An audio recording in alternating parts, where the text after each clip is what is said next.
All right, thank you so much, everybody, and welcome to the Sutron Global webinar. We'll be getting started now, and well, there will be a recording for everyone afterwards, so anybody who comes in later will be able to listen to that then. All right, so as you know, this is about leadership, the good, the bad, and the ugly. And we have a special guest with us today. We have Michael Hughes, who's coming to us from our London, UK office, myself, Tanya Anderson, and I'm in Vancouver, BC. And of course, I'm sure you all know who our guest speaker is, but she's coming from Toronto, Canada for us. A little bit about us. Michael, can you jump in here? Happy to. Thank you, Tanya.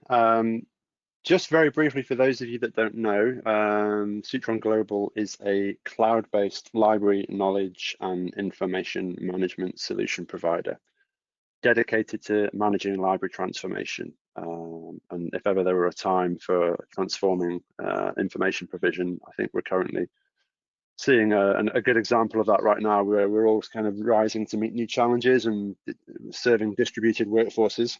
The ways in which we can help you do that, on the next slide, you'll see examples of some of the products and platforms that we have available in order to assist information professionals in so doing. Core to our offering is our Library Information Management System, or ILS. But then we also have a discovery platform to serve up single search of online databases and e-journals to patrons and end users on mobile and desktop devices, as well as capability and solutions around digital asset management, archive, and knowledge management and skills database. So as a part of the program that we put together here for you, which includes the series of webinars that we're providing, is also broader support for information professionals that are interested in moving to our platforms and adopting one of those solutions that we saw there on the previous screen. So if anybody is interested in so doing, please reach out to us via that email address there, or on the next slide, there's also some information about how else you can find us. But in addition to this series of webinars, we're also offering financial support for those interested in onboarding with us. So please do reach out and talk to us more about that if you are interested in anything that we do and that we offer, and if we can help you address any issues or challenges that you may be facing right now or later in the year. But without too much further ado, let me just hand the mic back over to Tanya.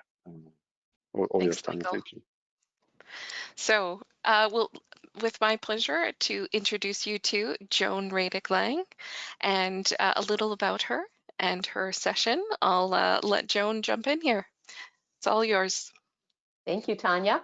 Hello, everyone. I want to thank the Sutron team for inviting me back. It's fun to do these presentations, especially when you're working with people who are as nice as Tony, Tanya, and Michael. They asked me what I wanted to speak about. Lately, I've been thinking a lot about leadership.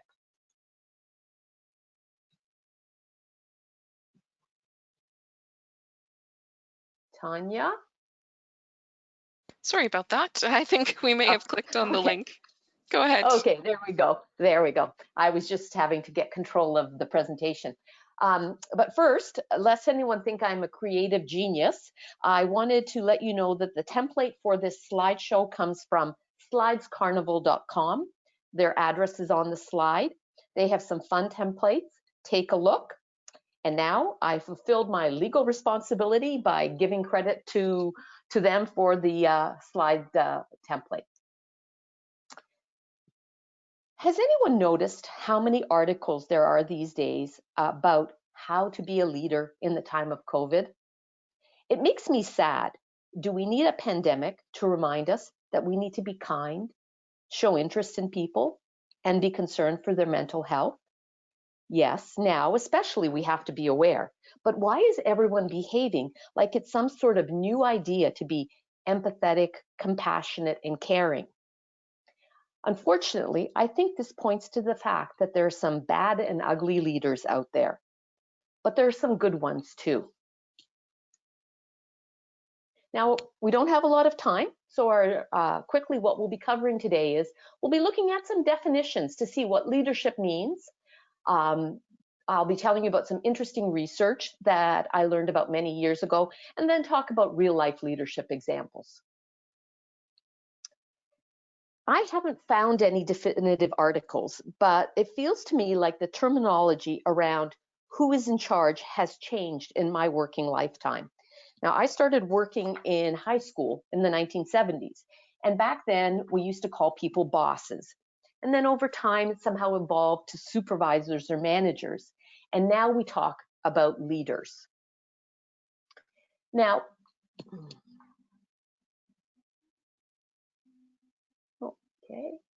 okay. So it's pretty clear that a boss is simply someone who's in charge of a worker or an organization. That's the definition. And a manager is the person who has control or direction. To me, boss and manager sound pretty similar. They sound like they focus on oversight or telling others what to do. Now, a leader is someone who leads. So, how is lead defined? And this is really interesting. It says to lead means to go before or with, to show the way, or to act as a guide. So in my mind, there's quite a difference between being a boss and a leader. I don't know if anyone's heard that saying, a boss says go, a leader says let's go. And I think that really points to the difference between the two. A boss manages and a leader guides. Now, let me tell you a story. At the big law firm where I used to work before coming to the Toronto Lawyers Association, we had loose leaf filing blitz days. That's when we still had a lot of loose leaf services. It was obviously a law library. So we'd go around and collect all the books that were everywhere in the firm, all 6 floors, and made sure we brought them to the library, and everyone was filing that day, including me. We'd order pizza. The head of technical services liked to bake, so it was a great excuse for her to make dessert. No one loved doing the filing, but we made the best of it. As a team, we got the job done until next year, until the following year when we had to do it again. Anyway, years later, in my current position, we had a membership mailing that had to go out, and a mistake was made with the order, and the fix for it required quite a few hours of mindless work, but it was one of those things where we had to pull everyone in just to get the job done. And the president of the association, so she's a volunteer, walked in and saw me sitting with the rest of the team doing this. When we were separated from the group, she talked to me, or shall I say I received a talking to. She told me that my time was far too precious to be doing that kind of work. To her, team building and camaraderie were not familiar concepts. She dismissed what I had to say, the fact that I didn't spend all day at the table with the team, but that I felt it was really important to be part of it. Our team is small, and we all have to go outside of our sort of scope of our jobs to make things happen. I recall that once when we were doing something, someone on the team said, Joan would never ask us to do anything she herself would not do. I'm not saying I spend my days doing other people's jobs, but there's something to be said for working together, just like Woody and his team. Now, how does one learn to be a good leader? If you live 150 years like Albus Dumbledore, you have lots of time to learn from your mistakes. But that's the hard way of learning to be a leader. There are other ways of doing it. And considering we're a bunch of librarians, I think the academic approach makes sense. I think we often turn to that. It's natural for us to look at what has been written on the topic. Believe me, there are lots of books about leadership out there.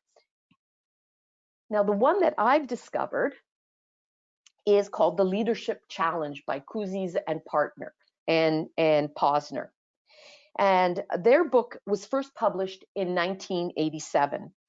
And I have the 4th edition. Apparently, the most recent was 2017. This book has received very high praise. And while Cousys and Posner have developed a proprietary program for leadership development, that's not what we're going to talk about. What spoke to me was the research. For decades, they have been asking people what they look for and admire in leaders. Their research has gone worldwide and has spread over many years because they started doing it in the 1980s. And the list of the top 20 characteristics or traits is pretty consistent over the years. And the top 4 traits that people are looking for in a leader are honest, forward-looking, inspiring, and competent. And that's what I'd like to talk about today, those 4 characteristics. Who has seen The Devil Wears Prada and Meryl Streep as Miranda Priestly? Her demands of her staff were excessive, and I'd say even abusive. Her treatment of everyone was humiliating. She was manipulative and controlling. She was not honest, which is the #1 characteristic on the list. The 1999 movie, The Office, is a satire of the work life of a typical software engineer. Here we have smarmy Vice President Bill Lumbergh. In the current staff realignment, it has become clear that Milton's contract was terminated 5 years ago, but no one told Milton nor the accounting department. So now, 5 years later, Bill decides to tell accounting to stop paying Milton's salary, but not tell Milton that he has been fired. I could go on, but I don't want to spoil the movie for you. It's a classic if you want to watch and learn what not to do. So these are extreme examples. They're from movies, but it is sad to say that Miranda Priestly was based on a real person. Now, when I looked up the definition of honest, I could see that it covers, it's broad, it encompasses many things. So I wanted to just tell you a few anecdotes from my career, because I think that looking at real life examples is helpful. My very first full-time job, I worked for a company that automated libraries. We were moving from card catalogs to online, and the president hired young, energetic grads. It was my first full-time position. So once a library had signed a contract with us, their hardware was delivered, and they contractually were obligated to pay part of the contract, which then would trigger bringing the trainer on site. The only trainer for the company was me. Business was good back then. The Ontario government was giving grants to libraries to automate, so we actually had lots of work. Now remember, I said I was the only trainer, and we covered Ontario. I was on the road constantly. I was run ragged. I was doing what I thought I needed to do, which was be responsive to the client's needs. That was my job. When they signed the contract and paid their money, they expected the trainer on site. So when I talked to the boss about this, he told me, oh, just don't book so many appointments. Let them wait. To me, that felt unethical. He was pushing hard to get the hardware in, get that money paid, and then he expected them to sit around waiting. It just didn't feel right. There's more I could tell you. There was no respect for the staff. And after 16 months of that, I left. Now I went to work for law firms, and I had a very different experience there.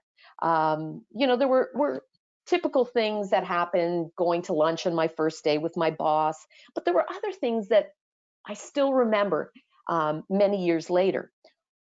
I have a very unique last name. So on my first day, when I went to reception, the receptionist asked me, how do you pronounce your name? She wrote it phonetically, and she told me she was going to be sharing it with the department so that anyone who answered the phone or was at reception would know how to pronounce my name. I'd never experienced that before. On my second day in the firm, the senior managing partner came to make sure that I was settling in nicely. Now, he had some really big clients and I'm sure some very important work. But nevertheless, he took the time from his very busy day to welcome me. As I said, that was 2002, and I still recall it.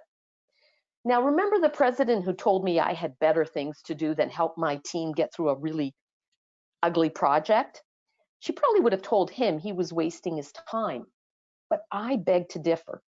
I think that grace, integrity, common courtesy all go a long way.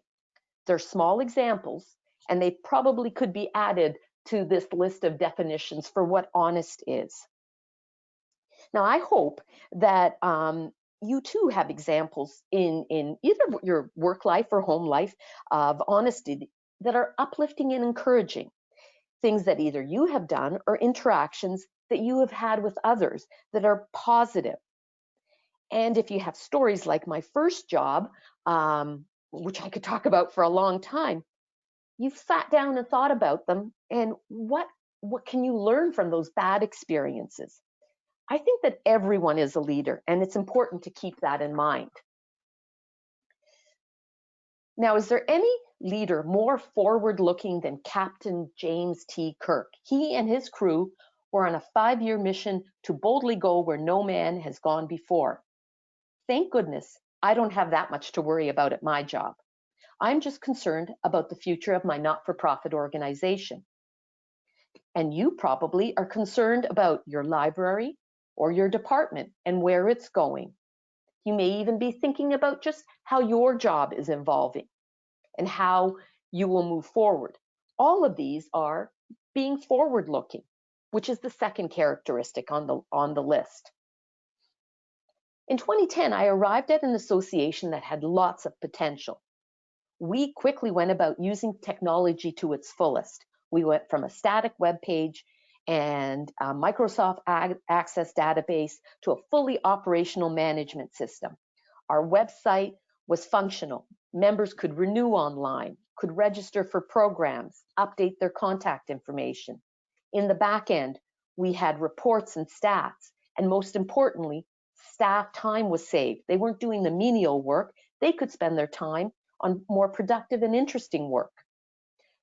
So looking forward isn't gazing into a crystal ball and envisioning the future many years from now. It's planning, it's anticipating, analyzing, and responding. It's part of what all of us should be doing if we're doing our jobs well. What does it mean to be an inspiring leader? And that's the third quality that is on the list. I think that influence is a big part of inspiring. Now, how do you influence people? Sharing a vision is inspiring.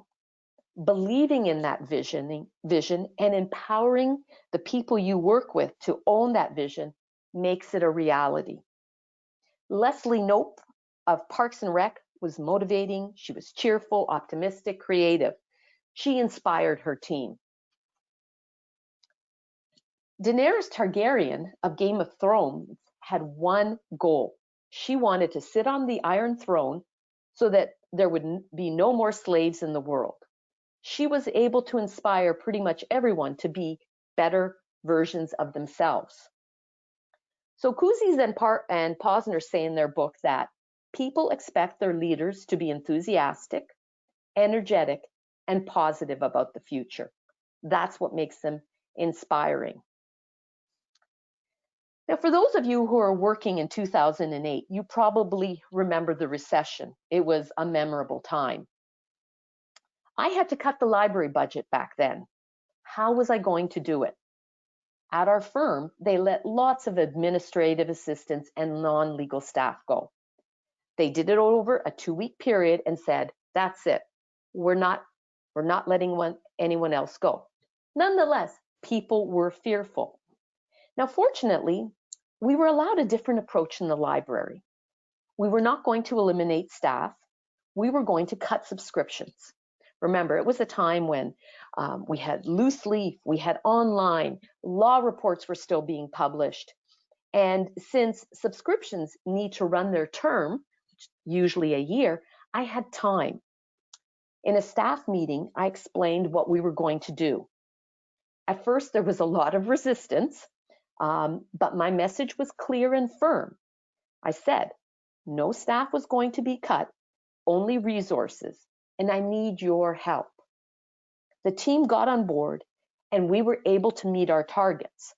They were taking ownership of the future. They saw the vision, it maybe not, you know, the brightest vision that we hope for, but it was a vision where everyone still had a job and we were going to do things differently. And it worked. Now, the fourth characteristic is being competent. Again, I'll quote from Cousys and Posner, who say, people must see the leader as having relevant experience and sound judgment. Captain Raymond Holt of Brooklyn Nine-Nine is a perfect example of that. He has risen through the ranks of the police force to become a captain, and he did it through honesty and hard work. If you ever watch the show now, you'll notice he is direct, transparent, and he delegates responsibility. Now, by the time I was at my third law firm, I was pretty removed from reference and research on a day-to-day basis. I had a larger team. It was a national firm, so we had offices across the country, and my responsibilities covered a lot. But I did start in a two-person library, so I had the experience and the sound judgment needed to make things happen. So you can say I was competent, but I also had a vision, and I needed a good team to ensure that we were able to follow through. So I knew the fundamentals, but I needed a team of people who I could rely on. And I was lucky. Either we had people on staff who we could train, and before that terrible recession, there was some hiring done that allowed me to surround myself with really good people, people who were probably better qualified to do some of the work than me. And I've never been embarrassed to say that I work with really good people. I can't do everything. So we had an excellent reference librarian, and she was encouraged to become an expert in legislation and eventually the head of reference. Today, she runs her own large law firm library on Bay Street. Competitive intelligence was cool in the early 2000s. And at one point, we needed more reference on the team. So we hired an MBA who was also a librarian, but she had worked in consulting for 10 years. And the work she did was amazing. She now runs the business development department in an international law firm. Boy, that time was, the early 2000s were a booming time because intranets and knowledge management were also gaining popularity. When one librarian left, we hired a replacement with expertise in software and databases. And she now leads a library at a Bay Street law firm. We also had an instruction and design librarian who is director of learning at a large accounting firm. So what we saw with these librarians is that each of them was taking their own leadership role. They saw the future. They saw how they could do their jobs better and help the firm. When they were engaged, they were inspired. We even grew it. The legislation database became a client perk. The competitive intelligence work that was done was done primarily for marketing, and we won work because of it. The firm did. The library page on the firm intranet was so essential that when to the day-to-day practice of the lawyers, that when they reconfigured the intranet and it disappeared to multiple clicks down, the lawyer said, no, it has to be on the top. We have to be able to easily access it. So what I think we can see is there's no reason for the person who's the leader to be at the top. If everyone is honest and forward-looking and competent, then we're all leaders. Now, while each of these 4 librarians I described has moved on to run their own libraries, even if they had stayed, they'd still be leaders because of what they did. They exhibited the right qualities. Fortunately for them, those are also the qualities that help them to move on to the next chapter of their careers. Now, the thing is, there's nothing extraordinary about these stories. They're stories about people who went to work and did their best. Now, humans are complicated, and probably the most famous of fictional leaders is Michael Scott of The Office. I did a little research. I was going to spend more time on him, but you know, it's interesting. Look him up on the internet. We all think he's a bit of a buffoon and a goof, but there's some really good cases out there for him actually showing some exemplary leadership qualities. But we won't talk about him. What we want to talk about now is you. I'm not asking you to lead a spaceship or start a revolution or even lead a team to solve murders in Brooklyn. What I'm suggesting is there are some simple things you can do to be a leader. First, take the time to reflect. What does honesty mean to you? Are you living it? A simple act of gossip. Feeling superior and showing it or indicating it in the tone of voice you use. Not treating those around you fairly can all be interpreted as dishonest. People won't trust you. How do you approach your coworkers, the people on your team, even your family and friends? Are you honest with everyone? Doing your job well means being competent. Adopt an attitude of lifelong learning. Keep your skills up to date and maintain your competence. I think it's what we all should be doing, but sometimes people get a little stale. Staying on top of developments in technology and changes in the industry that you work in is forward-looking. It intersects with competence. Lifelong learning is a part of this. Having trouble with vision, I think that's the hardest part for us. Libraries are often part of a bigger organization. And if we can align ourselves strategically with the organization we are working within, then we know we are focused and on point with our vision. And of course, the reason I mention that is one way to inspire people is to have a vision. Now, inspiring also draws on some of your inner strengths like enthusiasm, energy, and positive attitude about the future. Now, as I said, human beings are complicated, but we can learn. We can learn to be leaders. But you need to act. Like with everything, we can hear this conceptually and put it in the back of our minds and not do anything. So what I'm asking you to do in the next week, if you're going to develop these sought after leadership traits, what are you going to do to help yourself? Write down 3 things that you can do in the next week. Today you've done one already. You've participated in a webinar. There are lots of webinar learning opportunities. The AALL conference is on next week. It's virtual. If you're in the legal community, you probably know that a past president of AALL, Greg Lambert, has an interesting podcast called In Seclusion. They're short, easy to listen to. COVID can make us feel blue and maybe even depressed. Exercise is important. Mental well-being and exercise are linked. Help yourself. And if you haven't been doing that, start with a 10-minute walk tomorrow. Monitor your interactions with people. Maybe start a journal. If you think that maybe you have a tendency to behave certain ways, start taking note of it and look at the reactions and how people are responding to you. Start journaling. And as you change how you behave, notice if there are different responses to how you interact with people. No one is a natural leader.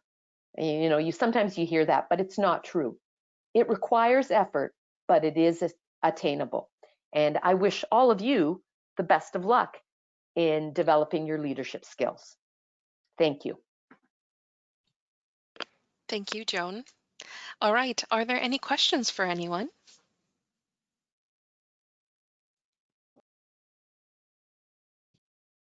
Anya, I've just been monitoring the questions box there. So I would just point out, if anybody does have a question for Joan, then please feel free to type it into the control panel on screen there.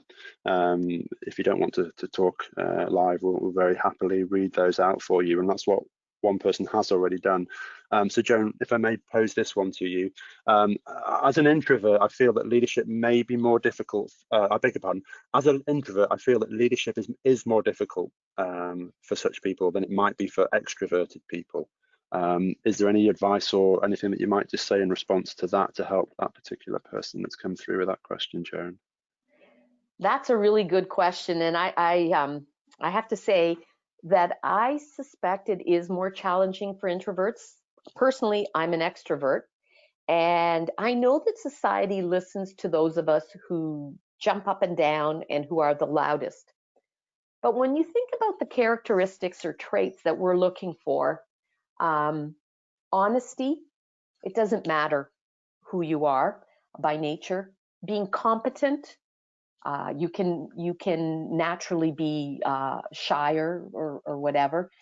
Forward-looking, all of these are things that I think it doesn't matter. Where it probably gets hard is inspiring. You're probably not as comfortable speaking, projecting that vision, doing that kind of raw stuff that people seem to expect, especially in our society now. But you know what? I think that we build these relationships and leadership on one-on-one relationships. And that honesty component, that integrity, how you work with people and interact, that's where the strength comes from. You build those relationships, and I think you will get more comfortable, people will get more comfortable with you. And then, you know, the introversion, I think, from my understanding, isn't as significant when you're comfortable with the people around you. Now, I read a book earlier this year. I'm surprised it took me that long, but I read a book called Quiet by Susan Cain, and it's called The Power of Introverts. I recommend everyone read it. Hopefully you'll gain something from that as well. But I do think that if you exhibit the right characteristics, the introversion piece isn't as important as showing the right qualities. So I hope that answers your question. That's great, thank you, Joan. And a good book recommendation there for you as well, in addition to the one that you already based the discussion on here today. So I've got one last one. We're pushing time, but I will just put it to you because it is a good one. If your boss is not honest or inspiring or competent, how do you work or participate in meetings with somebody like that? It's a good question. Oh dear, you know, that is a very good question, and I have to say that ethical behavior and honesty are really important to me. I left my first job because of it.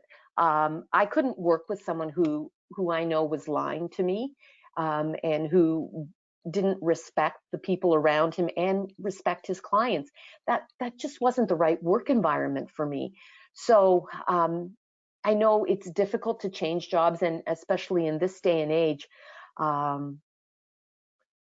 think that if you do have to stay in that job for a while, you're going to have to look for support, you know, family and friends. Sometimes doing it at work can be problematic if it gets out that people are talking about their boss. But hopefully you can get the support you need to maintain integrity and do the best you can, even though they are not inspiring you to do that.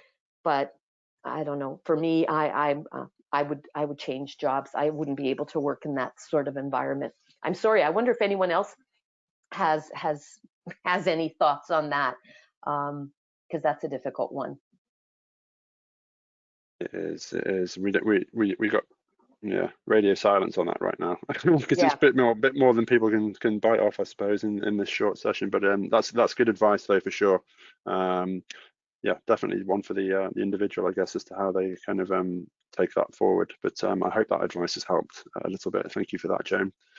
So let me just put the floor up, rather pass the mic back to Tanya. Oh, there's one more. Let me just try and squeeze this last one in. If you're unfamiliar with your senior leaders, is there a best way to break the ice? Oh, okay. So you don't have, that means you don't have regular contact with them, and you'd like to do that. You know, I know we're all busy, but I think that if you approach someone and said, "Can we have a coffee in your office?" You know, I'll go to Starbucks and buy the coffee, but I'd like to know more about what you do. Just take some time, or maybe ask them, "Do you ever eat lunch? Could we grab a quick bite?" Go prepared with some questions, trying to understand more about the organization, and also about them, asking them how they got to where they are, what skills they feel are important in the people who work in the organization. Getting them to open up and talk will be really valuable. I think that, like, if anyone ever approaches me for an informational interview, I don't say no to people. I think if someone's willing to step up and say, "Hey, can I talk to you and maybe learn a little bit and just get some information?" I'm happy to do that, because it shows me that someone's interested, that they're thinking about their future, and hopefully the people in your organization who you don't have that kind of contact with would also respect that enthusiasm and interest on your part. So you have nothing to lose except for them to say, "Sorry, I'm busy," or, "Let's try again in a month's time." There's no embarrassment or shame to be asking that question. I think you should make the effort to reach out and take a little of their time. I hope Good that idea. works for you. Yeah. Yeah, me too. Thank you, Joan. That's good advice again. Right, Tanya, back to you. Thank you, Joan. That's ever good. And thank you. All right. So as you can see, if anyone has additional questions for Joan, please feel free to reach out to her. You can also find more information on Sutron Global's social media platforms. We've got Twitter, LinkedIn, YouTube, Facebook. If you're ever interested in watching any of the educational webinars that we've been putting on, please feel free to watch them on either our website or on our YouTube channel. And we'll be having additional events. In fact, we have one booked for the end of July, so keep your eyes peeled for information about that. All right. Thank you, everyone, for attending. We really appreciate you being here. Here's contact information for Sutron Global and Joan again. And of course, if you'd like, visit our website. We've got blogs, news, information about all of the educational webinars, and even some information from Guy Slink-Claire there. So once again, thank you for attending, and we'll see you all next time. Take care, everyone.